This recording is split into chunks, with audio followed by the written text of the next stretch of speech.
बगल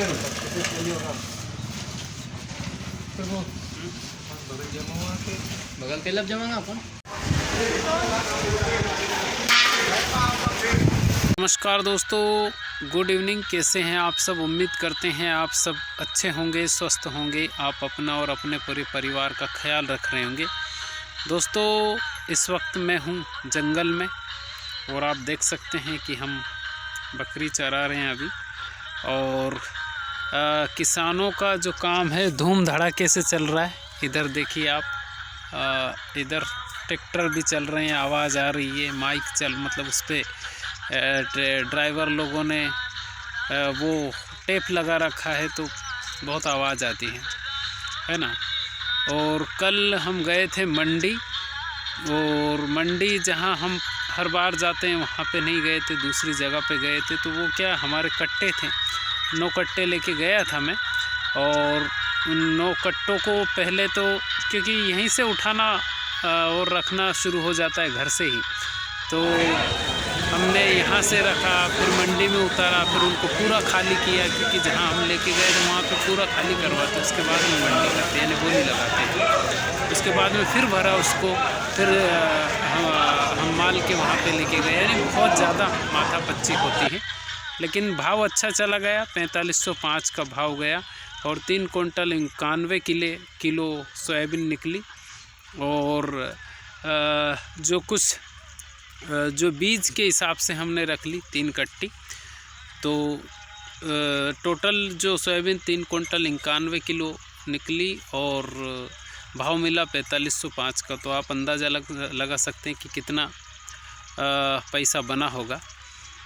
और क्योंकि मुझे वो गाड़ी का जो पैसा है वो मुझे देना है, और सोसाइटी में आज मैं गया था तो वहाँ भी मैं दे के आया हूँ 2 बोरी अभी DAP की लेके आया हूँ। यूरिया था नहीं, तो यूरिया बाद में परमिट बनेगा, फिर से जाना पड़ेगा। यानी एक दिन पूरा ख़राब फिर से होना तय है।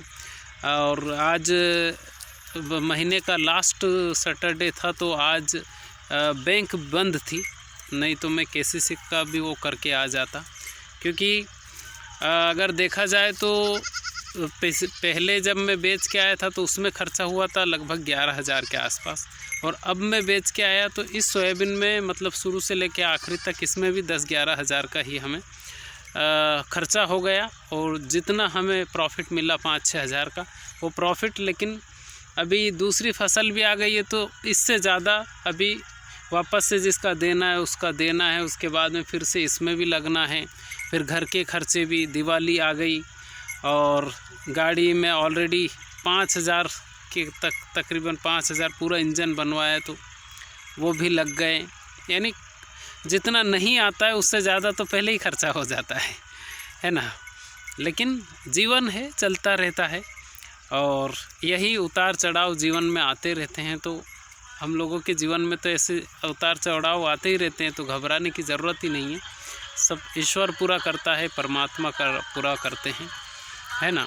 और किसान की तो ज़िंदगी ही ऐसी ही होती है, हमेशा वो कर्ज में ही रहता है। सच्चाई यही है, कभी कभार प्रॉफिट में होता है, नहीं तो बराबर ही रहता है ना। तो अभी भानऊ को भी मंडे को मैं लेने जाऊंगा 3 बजे के बाद, है ना। तो क्योंकि आज मैसेज मिल गया है मुझे, तो 3 बजे के बाद में मंडे को लेके आऊँगा मैं। 6 दिनों की छुट्टी है, उसके बाद में फिर से छोड़ के आऊँगा। तो उसके बाद में जब एग्ज़ाम होगी तभी लेके आना है, बीच में अब छुट्टी मिलने वाली नहीं है, क्योंकि जितनी भी छुट्टियाँ थी सारी अब मिल चुकी हैं, है ना।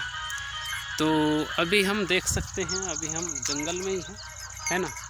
और ये बकरियां चल रही है 2 लोगों की मिलके, है ना। तो आप भी खुश रहिए, स्वस्थ रहिए। जीवन है, उतार चढ़ाव आते रहते हैं, और करने वाला, करवाने वाला सब कुछ वही है ना। क्योंकि ईश्वर के ऊपर ही अपना तो भरोसा है ना। तो आप भी खुश रहिए, स्वस्थ रहिए, अपना ख्याल रखिए। बहुत बहुत धन्यवाद आपका।